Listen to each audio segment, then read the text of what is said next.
It's still Christmas break. The kids are causing a ruckus in the next room playing hide and go seek. And that's what Buick dealers are doing right now. If we look at what's going on, half of Buick dealers are closing shop because they are not interested in selling electric vehicles.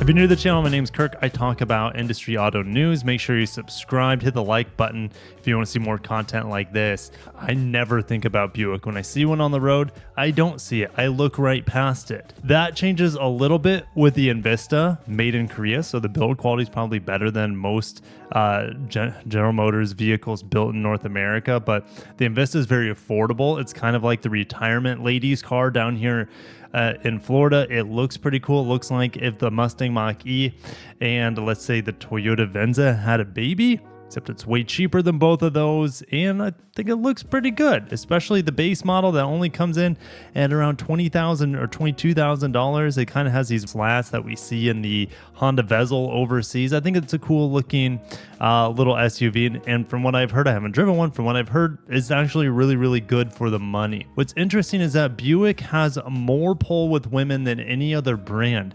If we look at how it breaks down, 55% of their buyers are women. Mitsubishi's behind at 51, and then Mini at 51, Lexus at 50, Infiniti at about 50, Mazda at 49, Kia at 49. Industry averages at 41. So there are far more women driving a Buick, and since I know that, every time I see a Buick and not actually see right through it, I try to see if it's a man or woman. If it's a man, I'm always surprised because I know the majority driving Buicks are women.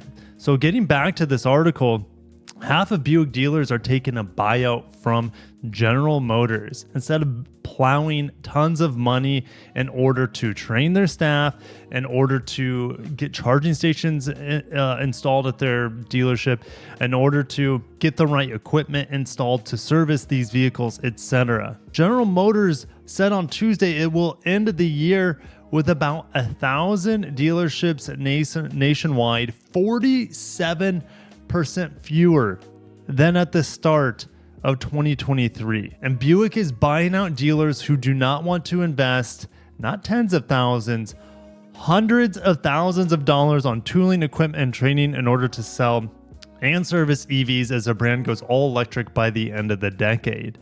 Buick had nearly 2,000 dealers at the start of 2023. They had 1,958 dealers at the start of 2023. Now it's down, like I said, 47%, and it's probably under 1,000 dealerships now. Here's the thing. There are way too many Buick dealerships to begin with. Why are there so many? Well, as a General Motors dealer, you can sell every General Motors model for the most part. Now that's changing because of electrification. You have to get on board with Cadillac, who's going to be fully electric by the end of the decade. You got to get on board with Buick. But really, in the past, growing up in small town middle America, Nebraska City, Nebraska, there's a quick fact for you guys if you want to get creepy. There's only one major car dealership there, and they just do Ford, Chevy, and Dodge essentially, and that's most of middle America. So you have all these tiny small town dealerships closing shop for Buick because in small towns most people have to drive out of that small town quite often to get to a big town to get to other things. So having electric cars and selling electric cars is not worth the investment for a lot of these, and probably hundreds of small town Buick dealerships, one that I had in my hometown. But over at CarBuzz, this is not just a General Motors problem. This is filtering into Ford as well. Half of all Ford dealers won't sell EVs next year. That is very similar to the Buick debacle we just talked about. 50%, that was 47% there. This is over 50% of Ford dealers saying, we do not want to sell EVs next year. How many is that? Well, for Buick, it was about 1,000, right? Ford, it's 50% more than that. 1,550 Ford dealerships are not interested in selling electric vehicles in 2024. Again, like I said, there's so many domestic dealerships in small towns that have huge distances between them. So just like Buick, this is representing about half the nation, right, that are not interested in selling EVs to their local population and investing and never seeing that return on investment. Now, unlike Buick dealers that are either sell EVs or close shop, This is not going to happen to Ford dealers. So if they're not investing in the infrastructure as well as the education for their employees, those Ford dealers will have no problem selling F-150s, anything that has an internal combustion engine, including hybrid vehicles. So even though they're not selling EVs, they can't sell EVs at all. They'll just sell hybrids and their pickup trucks, which there's much more demand for those models, especially the ICE models for Ford.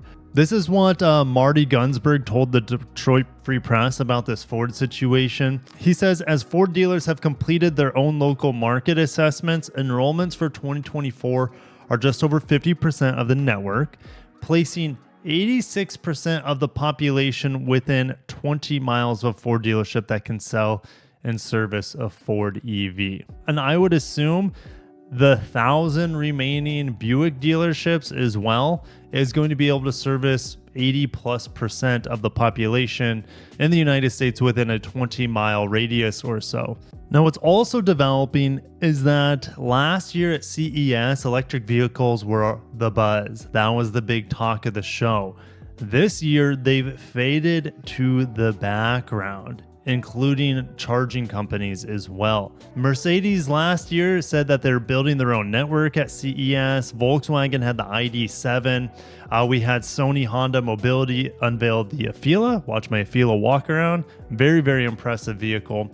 Out of the charging companies, it looks like Blink Charging is the only one to have a spot at this year's show. EVgo is not going to be there. ChargePoint, Electrify America. Those are like the three largest outside the Tesla supercharging network. They're not even going to be there. Who is going to be there for the automakers is actually Honda. And make sure you guys stay tuned to the channel because I will probably live stream this.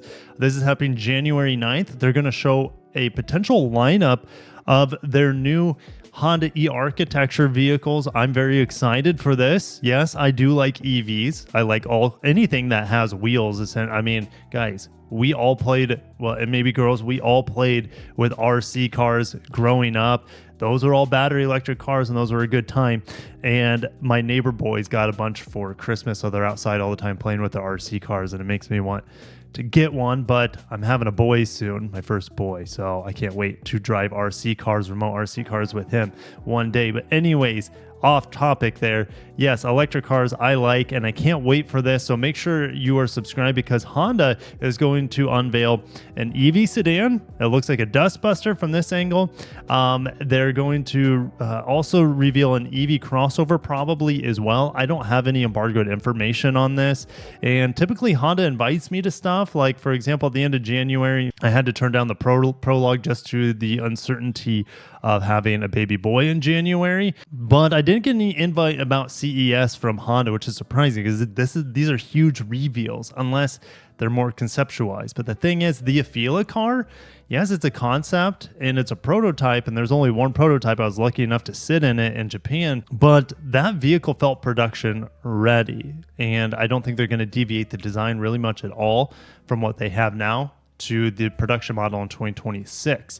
And so what I expect from Honda are concepts, but the design should be pretty much nailed down for production models in the near future, 2026 as well, because they don't want Afeela to have the only spotlight for Honda's new e-architecture. They need to have a sedan and a crossover, probably something between the size of a Civic and an Accord sized vehicle, but since it's an EV, you have a lot more interior space, so they don't need to make it as long and boaty as the Accord has become. The Accord is a boat nowadays, and the new CR-V has become like this big box on wheels. And I just drove the Passport recently, and the Passport doesn't feel really that much bigger at all than the CR-V. So they need to have something between HR-V and CR-V size, mid-size crossover, and then a mid-size sedan as well. That's what I'm looking for, but we could see more models, maybe a performance model. That would be amazing to see a coupe electric vehicle. We know Honda's teased those electric vehicle concepts. What else at CES? I know I'm kind of rambling about Honda. I get excited about Honda.